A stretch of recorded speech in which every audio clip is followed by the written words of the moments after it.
লাকাদ কানা লাকুম ফি রাসূলিল্লাহি উসওয়াতুন হাসানাহ। তোমাদের জীবনে চলার পথ, চলার আদর্শ, চলার জন্য যেই নেতা দরকার, এই নেতা একমাত্র মুহাম্মাদুর রাসূলুল্লাহ। সুবহানাল্লাহ বলেন। আল্লাহ রাব্বুল আলামিন এমন নবী আমাদেরকে দিলেন, আল্লাহ তাআলা তার বিষয়ে বলেন, ওমা ইয়ানতিকু আনিল হাওয়া ইন হুয়া ইল্লা ওয়াহয়ুন ইউহা। নবী ততক্ষণ কোনো কথা বলেন না, নবী যা বলেন সবই তথা। আল্লাহর নবী বিশ্ব নবী কোনো কথা ততক্ষণ বলেন না যতক্ষণ না আল্লাহ রব্বুল আলামিন ওহীর মাধ্যমে নবীকে দিয়ে কথা বলেন। সুবহানাল্লাহ বলেন।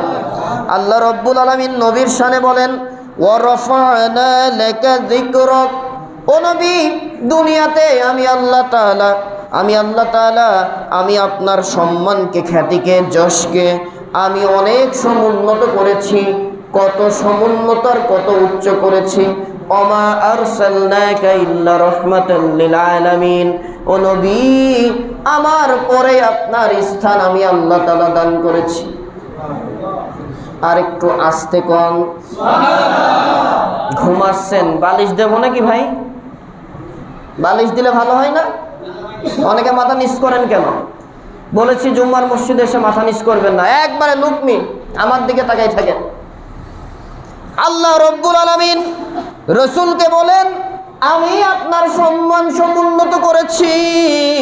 কত জায়গা, কত উঁচু জায়গায় আপনাকে দিলাম গো নবী।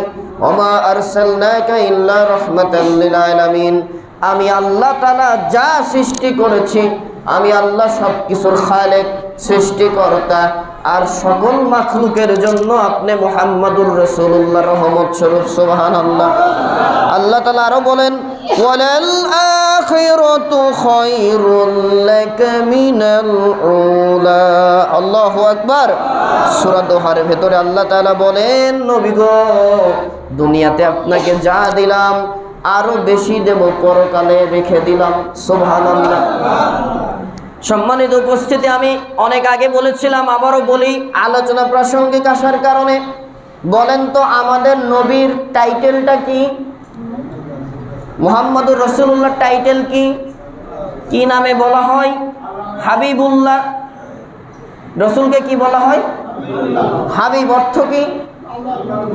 বন্ধু। হাবিব অর্থ বন্ধু, হাবিবুল্লাহ অর্থ আল্লাহর বন্ধু। হাবিব অর্থ কি? ইব্রাহিম আলাইহিস সালামের টাইটেল, লকব কি? খলিলুল্লাহ। লা ইলাহা ইল্লাল্লাহু ইব্রাহিমু খলিলুল্লাহ। খলিল অর্থ কি? বন্ধু। খলিলুল্লাহ অর্থ দুটাই বন্ধু। শব্দ কেন আলাদা হলো, হরফ কেন চেঞ্জ হলো? মুফাসসিরিন ইকরাম, মুহাদ্দিসিন ইকরাম ব্যাখ্যায় যেটা বলছেন সেটি হচ্ছে, খলিল অর্থও বন্ধু, হাবিব অর্থও বন্ধু। পার্থক্য এতটুকু, খলিল তিনি যিনি আল্লাহ তাআলাকে, সৃষ্টিকর্তাকে, রবকে ভালোবেসে নিজের জীবন উৎসর্গ করতে চান, আল্লাহ তার ভালোবাসেন কবুল করে তাকে বন্ধুর স্বীকৃতি দিয়ে খলিল করে দেন। সুবহানাল্লাহ। কেমন? আল্লাহ তাআলা প্রথমেই আল্লাহকে সন্তুষ্ট করেছেন। বাবা ইব্রাহিম আলাইহিস সালাম রবকে চিনে, যখন তিনি সূর্যকে দেখলো মনে করলো রব, পরে দেখে অস্তমিত হলো, তিনি বললেন না, যেটা আসে আর যায় সেটা কোনোদিন রব হতে পারে না, কারণ রব তো অবিনশ্বর, তিনি ধ্বংস হবে না। সুবহানাল্লাহ। ইন্নী ওয়াজ্জাহতু ওয়াজহিয়া লিল্লাযী ফাতারাস সামাওয়াতি ওয়াল আরদ হানিফা ওয়া মা আনা মিনাল মুশরিকিন। আমি সেই রবের দিকে, সেই অদৃশ্য শক্তির দিকে মুখ ফেরাই নিলাম। অদৃশ্য শক্তিটা কি? আমরা জানি যা দেখা যায় না তা না। গায়েবের মূল তাফসীর হলো, আল্লাহ তাআলা মানুষকে পঞ্চ ইন্দ্রিয়, 5টা ইন্দ্রিয় শক্তি দিয়েছে। কয়টা ইন্দ্রিয় শক্তি বলেন? এই 5টা ইন্দ্রিয় শক্তি, যেই শক্তিকে স্পর্শ করতে পারে না, ধারণাও করতে পারে না, সেটা গায়েব। তাছাড়া যা দেখা যায় না সেটা গায়েব হতে পারে না। বাতাস তো দেখেন না, বাতাসকে কি গায়েব বলবেন নাকি? বাতাসকে গায়েব বললে তো ইমান থাকে না, কারণ ওই বাতাস আপনার হচ্ছে দুঃখিত। এরপরে আপনার আমাদের যে 5টি শক্তি আল্লাহ দিলেন, এই 5 শক্তির বাইরে যেই শক্তি আছেন তাকে গায়েব বলা হয়। বাবা ইব্রাহিম আলাইহিস সালাম রবকে চিনেছেন। দ্বিতীয় পরীক্ষা, বড় পরীক্ষা, নমরুদের আগুন। নমরুদ ছিল ওই জামানার সেরা 4 জন ব্যক্তির একজন, যেই 4 জন ব্যক্তিকে দিয়ে আল্লাহ তাআলা এই পৃথিবীটাকে পরিচালিত করেছিলেন। 2 জন ছিল ইমানদার, হযরত সুলাইমান আলাইহিস সালাম আর হযরত জুলকারনাইন আলাইহিস সালাম। জুলকারনাইনের বিষয়ে বলা হচ্ছে, অধিকাংশ মুফাসসিরিন ইকরাম বলছেন তিনি নবী ছিলেন, নবী ও রাসূল ছিলেন, আবার কেউ কেউ বলছেন না, তিনি আল্লাহর বড় আবেদ বান্দা ছিলেন। আর 2 জন ছিল কাফের, একজন ছিল এই নমরুদ, আর একজন ছিল বখতে নসর। এই নমরুদ ইব্রাহিম যখন তাওহীদের দাওয়াত দিল, সে মানে না, মানতে চাই না, বড় আগুনের গোলক তৈরি করলো, আগুনের ভেতরে ফেলিয়ে দিল চিরশত্রু ইব্রাহিমকে। নাউজুবিল্লাহ বলেন। ঘুমান কে? এদিকে তাকান, কথার জবাব দিবেন তো? এটা আপনার ইমানের প্রশ্ন। সুবহানাল্লাহ, আলহামদুলিল্লাহ আমরা বলাচ্ছি, আর বলা না বলা আপনার ইমানের প্রশ্ন। বাবা রাগ করেন না, যাই করেন, কোনো আপত্তি নাই। এই জায়গা থেকে শক্ত কথা আমাকে বলতেই হবে, এই বলার দায়িত্ব আল্লাহ আমাদের দিয়েছেন। সম্মানিত উপস্থিতি, এমন আগুন নমরুদ তৈরি করলো, আগুনের কাছে যাওয়ার মতো কোনো শক্তি নাই। আগুনের এতটা তাপ, তেজস্বিতা বেড়ে গেল। কি করে ফেলবে শত্রু ইব্রাহিমকে? গুলটি দিয়ে পাখি মারা হয় না ভাই? এইরকম জিনিস তৈরি করে দূর থেকে ছুঁড়ে ফেলা হলো ইব্রাহিমকে। বসে ইব্রাহিম আলাইহিস সালাম আগুনে পড়ে দেখে স্বাভাবিকই আছে, আগুনের ভেতরে পড়ে তিনি পুড়তেছে না।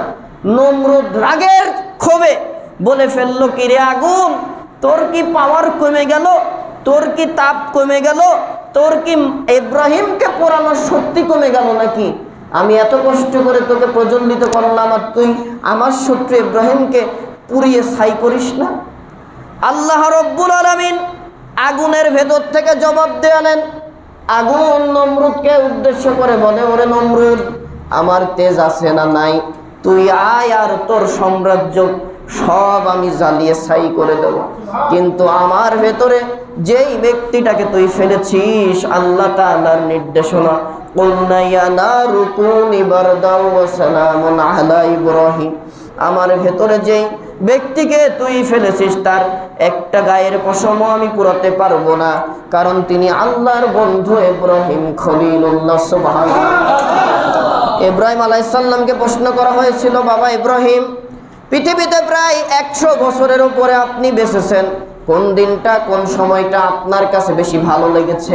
বাবা ইব্রাহিম আলাইহিস সালাম বলেছেন, নমরুদের আগুনে প্রায় 40 দিন আল্লাহ তাআলা আমাকে রেখেছিলেন। এই 40 দিন আমি যত সুন্দরভাবে জীবন অতিবাহিত করেছি, পৃথিবীতে আর কোনোদিন এত সুন্দর পরিবেশ পাই নাই। সুবহানাল্লাহ। কে বাঁচালেন? আল্লাহ। ইব্রাহিম আলাইহিস সালাম দ্বিতীয় পরীক্ষা পাস। তৃতীয় পরীক্ষা কি দিলেন? তার কলিজার টুকরা সন্তান 90 বছর বয়সে পেল।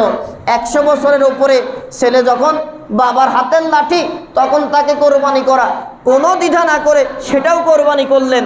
ছেলে যখন হলো 6 মাসের ভেতরেই তাকে এবং তার কলিজার টুকরা সন্তান ও তার স্ত্রীকে নির্বাসনে দিয়ে গেল মক্কা নগরীতে, মক্কা শহরের ভেতরে। আল্লাহ তাআলা এত পরীক্ষা নেওয়ার পরে পরীক্ষায় বিজয়ী হলেন যখন ইব্রাহিম আলাইহিস সালাম খলিলুল্লাহ উপাধি পেলেন তখন। সুবহানাল্লাহ। হাবিব অর্থটা কি? হাবিব তাকে বলা হয় স্বয়ং সৃষ্টিকর্তা আল্লাহ যেই ব্যক্তিকে নিজে ভালোবেসে সব কিছু দিতে চান, সব কিছু দিয়ে ওই ব্যক্তিকে খুশি করতে চান, স্বয়ং রব আল্লাহ, তিনিই হচ্ছেন হাবিবুল্লাহ নবী মুহাম্মাদুর। কেমন ভাবে দিয়েছেন?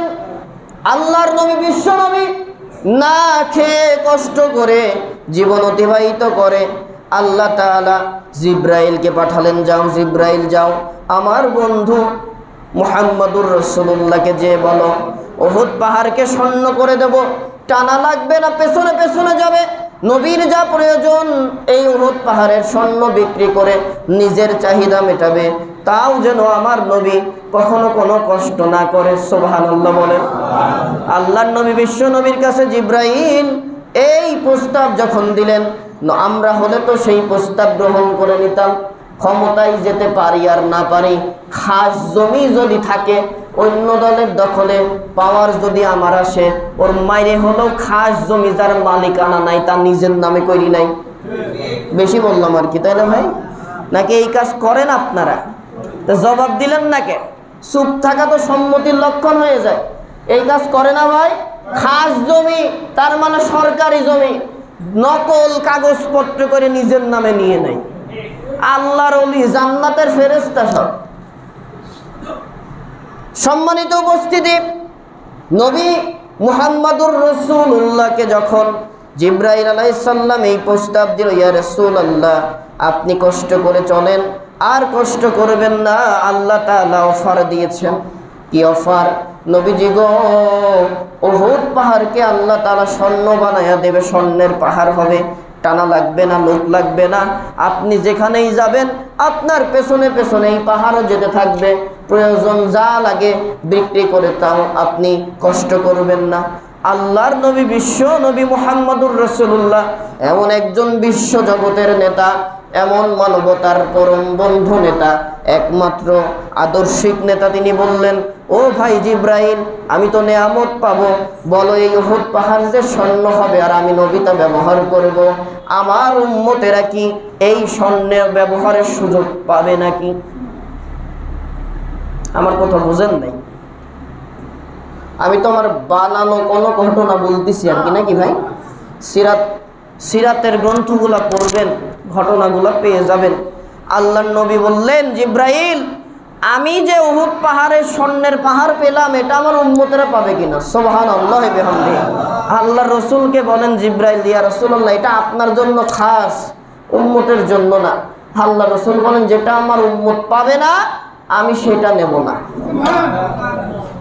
আল্লাহ রাব্বুল আলামিন বললেন, ওয়ালাল আখিরাতু খায়রুল লাকা মিনাল উলা।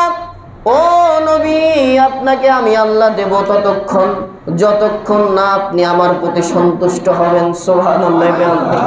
কখন সন্তুষ্ট হবে? আল্লাহ রাব্বুল আলামিন কিয়ামতের কঠিন ময়দান যখন প্রতিষ্ঠা করে ফেলবেন, নিচটা জমিনটাকে আল্লাহ তাআলা তামার জমিন বানিয়ে দেবেন। তামা কেন করা হলো? মুফাসসিরিন ইকরাম বলছেন, জমিনকে মাটি না করে তামা করা হলো, অন্য কোনো ধাতব পদার্থ না করে তামার জমিন এজন্যই করা হবে কারণ তামা আগুনের তাপকে দ্রুত নিজের ভেতরে নিয়ে উত্তপ্ত হয়ে যায়। আল্লাহ তাআলা এই জন্য তামার জমিন করে মাথার উপরে সূর্যকে নিয়ে আসবে, ডাইরেক্ট মুখ দিয়ে তাপ দেবে, মাথাগুলা ফেটে ফেটে, বেলকে যেভাবে পাড়া দিলে ফেটে যায় এই রকম ভাবে টাস টাস করে পাপি তাপি বান্দাদের মাথাগুলা ফেটে ঘেলুগুলা টকবক করে গরম পানির মতো করে ফুটবে আর নাকে কানে দিয়ে বাহির হতে থাকবে। আল্লাহর রাসূল বলেন, আমি তখনই খুশি হব গো আল্লাহ, যখন আমার একটা উম্মত, কোটি কোটি উম্মত কিছু ভুল করার কারণে তুমি জাহান্নামে দিয়ে দিবা। আমি ওই জাহান্নাম ওয়াজিব হওয়া উম্মতদের জীবনের গুনাহ মাফ করিয়ে সুপারিশ করে যতক্ষণ না আমি রাসূল জান্নাতে নেব ততক্ষণ আমি তোমার উপরে খুশি হব না। সুবহানাল্লাহ। আল্লাহ রাব্বুল আলামিন বলেন, রাসূল তাও দিলাম, তারপরেও কিয়ামতের ময়দানে আমি আল্লাহ তাআলা আপনি রাসূলকে এত পরিমাণে দেব, আপনি রাসূলকে আমি সন্তুষ্ট করেই ছাড়ব। আর সন্তুষ্টের বিধান হলো এটাই, আল্লাহ তাআলার রাসূল কিয়ামতের ময়দানে জাহান্নাম ওয়াজিব হওয়া, যেই ভুলগুলার কারণে বান্দা উম্মতদের জাহান্নাম ওয়াজিব হয়েছে, এই রকম অসংখ্য অগণিত উম্মতদেরকে সুপারিশ করে আল্লাহর রাসূল জান্নাতে নেবেন। এটাই হলো ওয়ালাল আখিরাতু খায়রুল লাকা মিনাল উলা। আল্লাহ তাআলা রাসূলকে এই রাসূলের সুপারিশ গ্রহণ করে সকল উম্মতদেরকে জান্নাত দান করে সেটাও পূরণ করে দেবেন। সুবহানাল্লাহ বলেন। সম্মানিত উপস্থিতি, আল্লাহ তাআলা এরপরে বলেন, ইয়া আইয়ুহান নাবিয়্যু ইন্না আরসালনাকা শাহিদাও ওয়া মুবাশশিরাও ওয়া নাযীরা وداعيا إلى الله بإذنه وسراجا منيرا আল্লাহ রাব্বুল আলামিন বলেন, হে নবী, আমি আপনাকে সাক্ষ্যদাতা, শাহিদ, সাক্ষ্যদাতা, সুসংবাদদাতা, সতর্ককারী রূপে দুনিয়াতে পাঠিয়েছি। আর ওয়াদাইয়ান ইলাল্লাহি বিইযনিহি ওয়া সিরাজাম মুনীরা, আল্লাহর দিকে আহ্বানকারী রূপে, আল্লাহর পথে মানুষকে, পথহারা পথ ভোলা মানুষকে আল্লাহর পথে আনার জন্য, নূরের পথে আনার জন্য আপনাকে প্রদীপ সমতুল্য করে পাঠিয়েছি। সুবহানাল্লাহ। সিরাজাম মুনীরা, এই শব্দের তাফসিরে মুফাসসিরিন ইকরাম বলেছেন, একটা মোমবাতির আলো থেকে যদি 1000টা মোমবাতি আলোকিত হতে পারে, আল্লাহ তাআলা নবীকে এইরকম মোমবাতি স্বরূপ, মোমবাতি বা প্রদীপের আলোর স্বরূপ করে তুলনা করলেন। এই কারণে রসুলের কাছে ভালোবাসা চিত্তে যারাই যাবে, রসুলের আদর্শ যারাই গ্রহণ করবে, আল্লাহ তাআলা তার জীবনের গুনাহ মাফ করে রসুলের উত্তরসূরি করে দেবেন। চিন্তা, আপনার সেই রসুলকে মানতে পারছেন কিনা? কি করে মানবেন, কিভাবে মানবেন? সাহাবায়ে কেরাম যেভাবে মেনেছেন, তথা আপনার এমন কোনো কাজ, এমন কোনো আচরণ, এমন কোনো কাজের সাথে সম্মতি দেওয়া যাবে না যেই কাজের সাথে আল্লাহ ও রাসূল সম্মতি দেয়নি। বোঝাতে পারলাম? ঘুমাই গেছেন? ঘুমাচ্ছেন ভাই? জবাব দেন নাকি? আমার এই বাম পাশের অবস্থা প্যারালাইসিস হয়ে আছে মনে হচ্ছে। এই ঘুমাচ্ছেন আপনারা? তাহলে জবাব দেন না কেন? আল্লাহর রসুলকে আপনার সার্বিক জীবনের চলাফেরা, খাওয়া দাওয়া সব কিছুতে যা না করলে মানুষই না, সেই সব কাজে রসুলের আদর্শ না মানলেও চলবে। হ্যাঁ, মানতে হবে। রসুলের আদর্শ মানতে গেলে আপনার একটু কষ্ট আসবে। হযরত সাদ সালামী রাদিয়াল্লাহু তাআলা আনহু, যুবক, অতীব কালো। ঘটনাটা সংক্ষেপ করে আমি আপনাদের কাছে থিম তুলি, কিভাবে আল্লাহ রসুলকে ভালোবেসেছেন, আল্লাহ রসুলের জান্নাত প্রাপ্ত হয়েছেন সাহাবায়ে কেরাম। আল্লাহ তাআলা কেন তাদের বিষয়ে রাদিয়াল্লাহু আনহুম ওয়া রাদুয়ান শব্দ কোরআনে ব্যবহার করলেন। আল্লাহর নবীর যত সাহাবী আছে, প্রায় 1 লক্ষের উপরে সাহাবী। আল্লাহ তাআলা যত নবী রাসূল দুনিয়াতে পাঠিয়েছেন, আদম থেকে শুরু করে মুহাম্মদুর রাসূলুল্লাহ পর্যন্ত যত নবী রাসূল, প্রায় 1 লক্ষের উপরে নবী রাসূল আসছে। এই পরিমাণ সংখ্যার সাহাবী আল্লাহ তাআলা মুহাম্মদুর রাসূলুল্লাহকে দান করেছেন। আর একটু জোরে বলেন সুবহানাল্লাহ। আল্লাহর নবীর কাছে জিব্রাইল 23 বছরের কোরআন নাজিলের সময়কালের ভিতর এসেছেন 24,000 বার। আর কোন কোন নবীর কাছে সর্বোচ্চ এসেছে 100, 200 বা 300 বার, সর্বোচ্চ 400 বার, এর বেশি জিব্রাইল আসেনি। আর আল্লাহর রসুলকে স্থানকাল পাত্র ভেবে 23 বছরের পূর্ণাঙ্গ কোরআন নাজিল করার লক্ষ্যে 24,000 বারের ঊর্ধ্বে জিব্রাইলকে আল্লাহ তাআলা নবীর কাছে পাঠিয়েছেন। সম্মানিত উপস্থিতি, এই রসুল তাকে কিভাবে মেনেছেন, কিভাবে তিনি সিরাজাম মুনীরা হয়েছেন। সাদ সালামী কালো সাহাবী, নিগ্রো, হাড়ির কালো। আর কি কালো ভাই, এর থেকে বেশি কালো। এই সাহাবী ঈমান এনেছে, যুবক মানুষ, বিবাহ করেনি। আল্লাহ রসুল বলেন, কি সাদ, তুমি বিবাহ করবে না? কই, হুজুর, বিবাহ তো করার ইচ্ছা লাগে, কিন্তু আমাকে আল্লাহ যে কায়দায় বানাইছে, এই কোনো মেয়ে তো আমাকে, আর কোনো মেয়ের বাবা মেয়ে দেবে না আমাকে বিয়ে করার জন্য। রসুল বলেন, তুমি বিবাহ করবা কিনা? কই, হুজুর, আপনি যদি বলেন, আমার তো ইচ্ছা আছে, করবো ইনশাআল্লাহ। কই, ঠিক আছে। একটা পত্র লেখায় অনুমোদন দিয়ে পাঠাই দিয়ে দিলেন মদিনা নগরের সব থেকে সম্ভ্রান্ত পরিবারের একজন ব্যবসায়ীর কাছে। তার কাছে গিয়ে সাদকে নির্দেশনা দিলেন, তুমি যাও, এই পত্রটা আমার পক্ষ থেকে, তুমি, সম্ভবত নাম হবে আমর বিন ওয়াহাব আল কারশি, এই সাহাবীর কাছে গিয়ে তুমি এইটা পত্রটা জমা দাও রাদিয়াল্লাহু তাআলা আনহু। সাদ চলে গেলেন, সালাম দিলেন, দিয়ে পত্র দিলেন। কে পাঠিয়েছে? মুহাম্মদুর রাসূলুল্লাহ। সুবহানাল্লাহ। পত্র পেয়ে চুমা দেয়, বুকে লাগাই, পত্র খুলে দেখে যেই তিনি যেই আগ্রহ চিত্তে আর যেই খুশি মনে পত্রটা নিলেন, পত্র পড়ার পরে বেচারার মনটা একটু মলিন হয়ে গেল। আল্লাহর রসুল লিখেছেন, আল্লাহর রসুল পত্র সংবাদ দিয়েছেন, ও আমর, তোমার সুন্দরী রমণী মেয়ে আছে, ওই মেয়েটার সাথে আমার সাহাবী সাদের বিবাহ দিয়ে দাও। সুবহানাল্লাহ। বিবাহর ঘটকালি কে করছেন? কথা কয় না। আল্লাহ তাআলা জবাব যদি না দেয়, জবানের হিসাবটা তুমি নিও। সাদের বিবাহের ঘটকালি কে করতেছেন? মুহাম্মাদুর রাসূলুল্লাহ সাল্লাল্লাহু আলাইহি ওয়াসাল্লাম। মেয়ের বাবা বলে, ঠিক আছে, ছেলের দেখে মন আর টানছে না, ঠিক আছে আমি একটু বাড়িতে পরামর্শ করি। সাদ মাথাটা নিচু করে বুঝতে পারছে, মনে মনে বলে, রসুল আগেই বললাম এ সাতার কাজ আর হবে না। বেচারা মুখটা মলিন করে দাঁড়ায় আছে বাড়ির গেটে। বাড়ির ভেতরে ঢুকে বউ তারপরে মেয়েদের ডাক দিচ্ছেন, সন্তানদের ডাক দিচ্ছেন, তোমরা এদিকে আসো। স্ত্রীও অপেক্ষায় আছে, আল্লাহ রসুল কি পাঠালেন পত্রে চিঠি লিখে।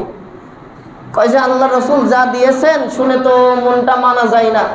কি কয়? এই যে ছেলেটা, এই কালো রঙের যেই ছেলেটা চিঠিটা নিয়ে আসলো, আল্লাহর রসুল তাকে আমাদের মেয়ের জামাই করে পাঠাই দিয়েছে।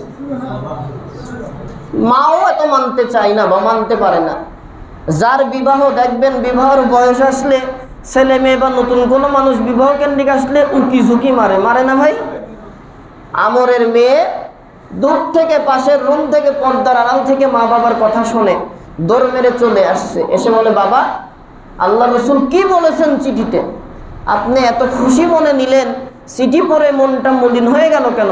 কই মারে, যেই ছেলেটা চিঠি নিয়ে আসছে রসুলের, এই ছেলের সাথে আল্লাহ রসুল তোমাকে বিবাহ দিতে বলেছে। আল্লাহর রসুলের এই কথা শুনে আমরের মেয়ে বলে, বাবা আপনারা এখনো চিন্তা করতেছেন? আর এই ঈমান নিয়ে জান্নাতে যাবেন, আপনি এখনো সিদ্ধান্ত নিতে পারছেন না?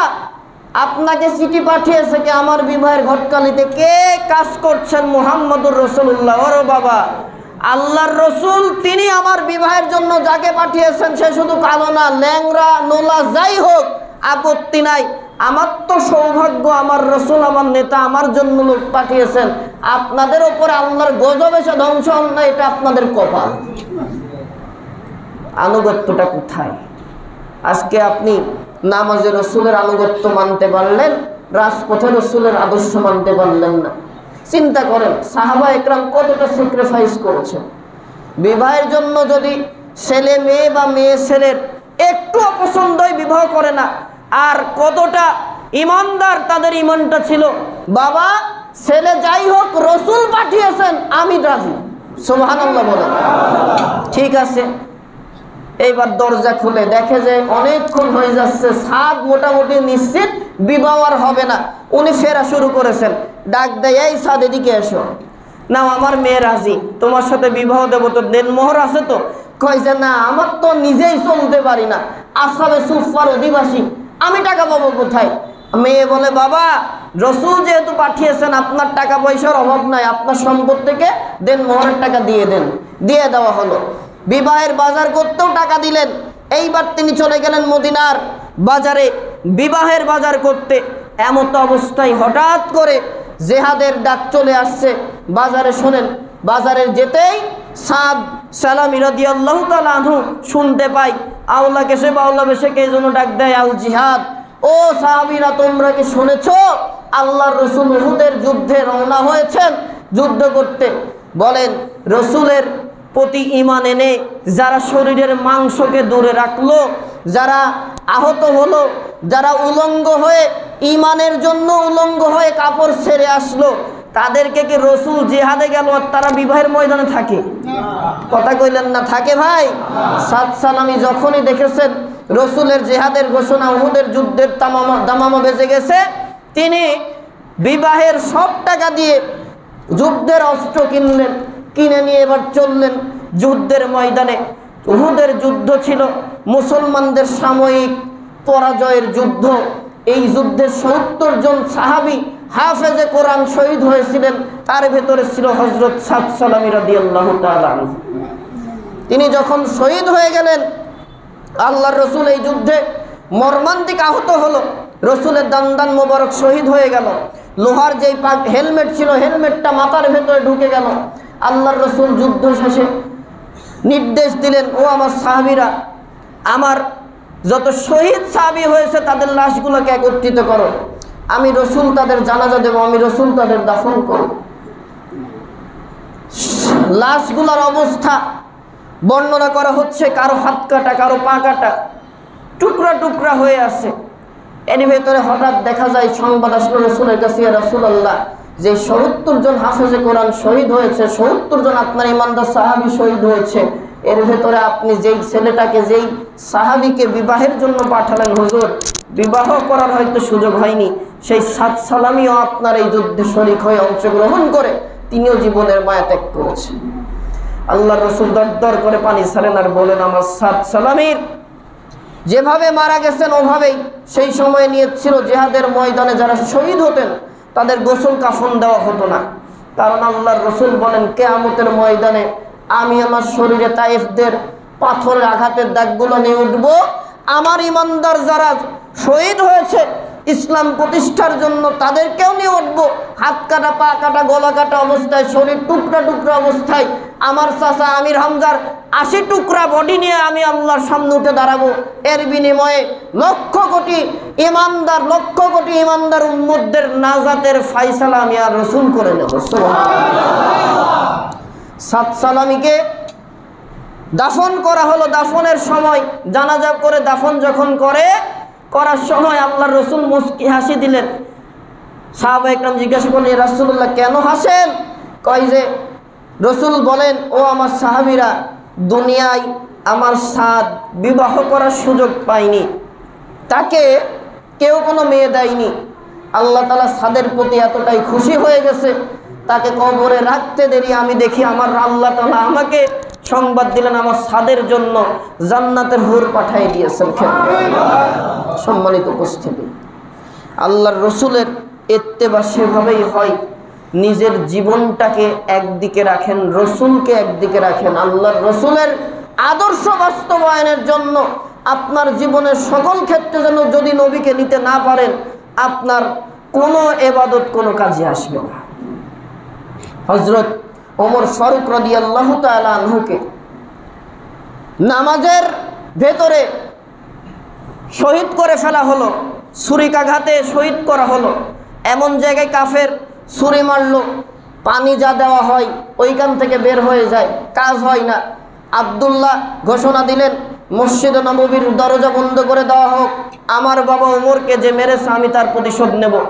হযরত ওমর রাদিয়াল্লাহু তাআলা আনহু বলেন, না বাবা আব্দুল্লাহ, ইসলাম প্রতিশোধের ধর্ম না, তবে আমার সময় শেষ, আল্লাহ তাআলা আমার শাহাদতি তামান্না কবুল করেছেন, আমি তো শহীদ হয়ে যাব, তুমি একটু যাও, ওই যে আম্মাজান আয়েশার কাছ থেকে অনুমতি নিয়েছিলে যে রসুলের পাশে আমার কবর হবে, রসুলের পাশে একটু জায়গা আছে, যেই জায়গাটা ফাঁকা আছে ওইটা আমি একটু চাই রসুলের পাশে শুইতে, কিন্তু তোর জায়গা তোর মালিক আম্মাজান আয়েশা সিদ্দিকা, তুমি আয়েশার কাছে যাও। আব্দুল্লাহ বলে, বাবা আপনি যখন সুস্থ ছিলেন তখনই তো মা আয়েশা অনুমতি দিয়েছে রসুলের পাশে থাকার, আবার যেতে হবে কেন? হযরত ওমর রাদিয়াল্লাহু তাআলা আনহু শহীদ হন যখন, অর্ধ জাহানের খলিফা তিনি, তখন তিনি বলেন, ও আব্দুল্লাহ, যখন আমি অফারটা দিয়েছিলাম আর আয়েশা গ্রহণ করেছিল তখন আমি ছিলাম মদিনার রাষ্ট্রপ্রধান, হয়তো তিনি আমাকে খুশি করার জন্য বা রাষ্ট্রপ্রধানকে সম্মান, খলিফাকে সম্মান করার জন্য বলতে পারে, কিন্তু আমি তো শহীদ হয়ে যাচ্ছে, আমি তো মারা যাব বাবা, এখন তো তার নিয়ত চেঞ্জ হতে পারে, আর যদি তিনি সম্মতি না দেন আমাকে জান্নাতুল বাকিতে দাফন করে দিও। সুবহানাল্লাহ। আওয়াজটা শুনলেন, শিক্ষাটা কি ভাই? ইসলাম কোনোদিন কখনো কোনো জায়গায় জুলুম করে, জুলুম করার কাজ এই ইসলামের না। ডাকসু নির্বাচন হলো, ইসলামপন্থীরা জুলুম করে যেতেনি, যারা ইসলামপন্থীদেরকে রাজাকার বলে গালি দিল, যাদের ছবি শহীদ মতিউর রহমান নিজামী, আলী হাসান, মুজাহিদ কাদের মোল্লা, সালাউদ্দিন কাদের চৌধুরী, শহীদ আল্লামা সাইদি, যাদের ছবি টিএসসি ভবনের সামনে টানানোর জন্য রাতারাতি যারা ছবিগুলোকে রাজাকার গালি দিয়ে তকমা দিয়ে ফেলে দিল, এই জাতি শিক্ষিত সমাজ, ঢাকা বিশ্ববিদ্যালয়ের 100% শিক্ষিত ছাত্রছাত্রী ভাইয়েরা সেই রাজাকারদের সম্মান দিয়ে প্রমাণ করেছে এরাই প্রকৃত বাংলাদেশ প্রেমী মানুষ। যারা তাদের গালি দিয়েছে তারাই দেশদ্রোহী বলে তারা বিবেচিত হয়ে গেছে। সম্মানিত উপস্থিতি, রাজাকার এটা এখন এই দেশের মানুষের গর্বের শব্দ, এটা গালির শব্দ না। রাজাকার বলে যত গালি দেয় আল্লাহ তাআলা তাদেরকে লাঞ্ছিত করে এই জায়গা থেকে বিদায় করে দেয়। মানুষের সমর্থন জোর করে নেওয়া যায় না, ভালোবাসা এমনি কাজের মাধ্যমে আসে। ওমর ফারুক ইচ্ছা করলেই তিনি থাকতে পারতেন, তিনি যেহেতু রাষ্ট্রপ্রধান তিনি বলেন না এখানে জোর করব না, মালিকানা তার, তিনি যদি দেয় আলহামদুলিল্লাহ, না হলে আমার কবর জান্নাতুল বাকিতে হবে। সুবহানাল্লাহ। এবার গেলেন বাবার রিকোয়েস্টে আব্দুল্লাহ, যে বলেন আম্মাজান আয়েশা সিদ্দিকা, আমার বাবা একটা নিবেদন আপনাকে করেছিলেন। কি? আমার বাবা মারা গেলে তার লাশটা রসুলের পাশে একটু জায়গা আছে দাফন করার জন্য। আমার বাবা মৃত্যুসজ্জায়, তাকে শহীদ করে দেওয়া হয়েছে, তিনি কি এই জায়গায় থাকতে পারবেন? আম্মাজান আয়েশা দেখেন কত উদার মনের মানুষ, আর উম্মতের জননী, রসুলের সর্বকনিষ্ঠা স্ত্রী। তিনি বলেন বাবা আব্দুল্লাহ, আমি আগেও যা বলেছি এখনো তাই, তোমার বাবা ওমরের জন্যই জায়গাটা বরাদ্দ হয়ে আছে। বহুত ইচ্ছা ছিল আমি আমার স্বামীর পাশে থাকবো, কিন্তু না, এই জায়গাটা তোমার বাবার জন্য, যেহেতু তোমার বাবা তার নবীর পাশে থাকতে চেয়েছেন, আমি এটা তোমার বাবার জন্য দিয়ে দিলাম। খুব খুশি চলে আসলেন। সম্মানিত উপস্থিতি, আমি এই কথা থেকে যেটা বোঝাতে চাই সেটি হচ্ছে, আজকে সামান্য একটু ক্ষমতা পেয়ে গেলেই আমরা ক্ষমতার অপব্যবহার করা শুরু করি, জুলুম শুরু করি, পাওয়ার দেখাই। সমাজের সভাপতি তিনি ন্যায় বিচার ভুলে যান। সর্বক্ষেত্রে আপনি যদি জান্নাত পেতে চান রসুলকে আদর্শ মেনে, আর জীবন্ত রসুলের প্রমাণ হচ্ছে এই কোরআনুল কারীম, এই কোরআন নিয়ে বিচার ফাইসালা করতে পারলে আপনি নাজাত পাওয়ার আশা রাখতে পারেন। আর কোরআন আর নবীর আদর্শকে আলাদা রেখে যদি রাজনীতি করতে চান, আপনার নামাজ, রোজা, হজ, যাকাত আল্লাহ সব বাদ দিয়ে দেবেন। চিন্তা এবার আপনার সিরাতের আলোচনা থেকে শিক্ষা এটাই। ওমর রাদিয়াল্লাহু তাআলা আনহু এই 1,47,000 বর্গ কিলোমিটারের রাষ্ট্রপ্রধান ছিলেন না। তিনি অর্ধেক পৃথিবী তিনি আস্তে আস্তে জিহাদের মাধ্যমে, যুদ্ধের মাধ্যমে জয় করে অর্ধেক পৃথিবীর তিনি খলিফা হয়েছিলেন, শাহাদত বরণ করেন। তিনি জুলুম করেনি। আর সামান্য একটা 300 ঘরের সমাজপতি হয়ে আপনি টাকার কাছে বিক্রি হয়ে যান, ইনসাফ প্রতিষ্ঠা করতে পারলেন না, আপনার জান্নাত দেওয়ার জন্য আল্লাহর খুব ঠেকে গেছে। তাহলে আমরা কি জীবনটা রসুলের জন্য দিতে পারবো? এইটা এখন ময়দানে দেন না দেন, সেই রসুলের আদর্শ আপনার ব্যক্তি জীবন, সমাজ জীবন, রাষ্ট্র জীবন, রাজনীতি, অর্থনীতি, পৌরনীতি, সমাজনীতি, ব্যক্তিনীতিতে আল্লাহর রসুলের সাহাবীরা যা যা করেছেন তাই তাই করব, তাহলেই হবে ফাত্তাবিউনি। আর আল্লাহ তাআলা তখন আপনাকে করবেন ইউহিব্বুকুমুল্লাহ, আল্লাহ তাআলার পক্ষ থেকে ভালোবাসা আসবে। শুধু ভালোবাসা না, ওয়ায়াগফির লাকুম যুনুবাকুম, আল্লাহ বলেন ভালোবাসার প্রতিদান বুঝাই দেব, জীবনের গুনাহ মাফ করে দিয়ে। এত আস্তে বললেন, একটু জোরে বলেন সুবহানাল্লাহ। আল্লাহ তাআলা যেন আমাদেরকে কাজ দ্বারা রসুলের আদর্শিক উম্মত, আশিকে রসুল হওয়ার তৌফিক দান করেন, বলি আমিন। সুবহানাকাল্লাহুম্মা বিহামদিকা আশহাদু আল্লা ইলাহা ইল্লা আনতা আস্তাগফিরুকা ওয়া আতুবু ইলাইক।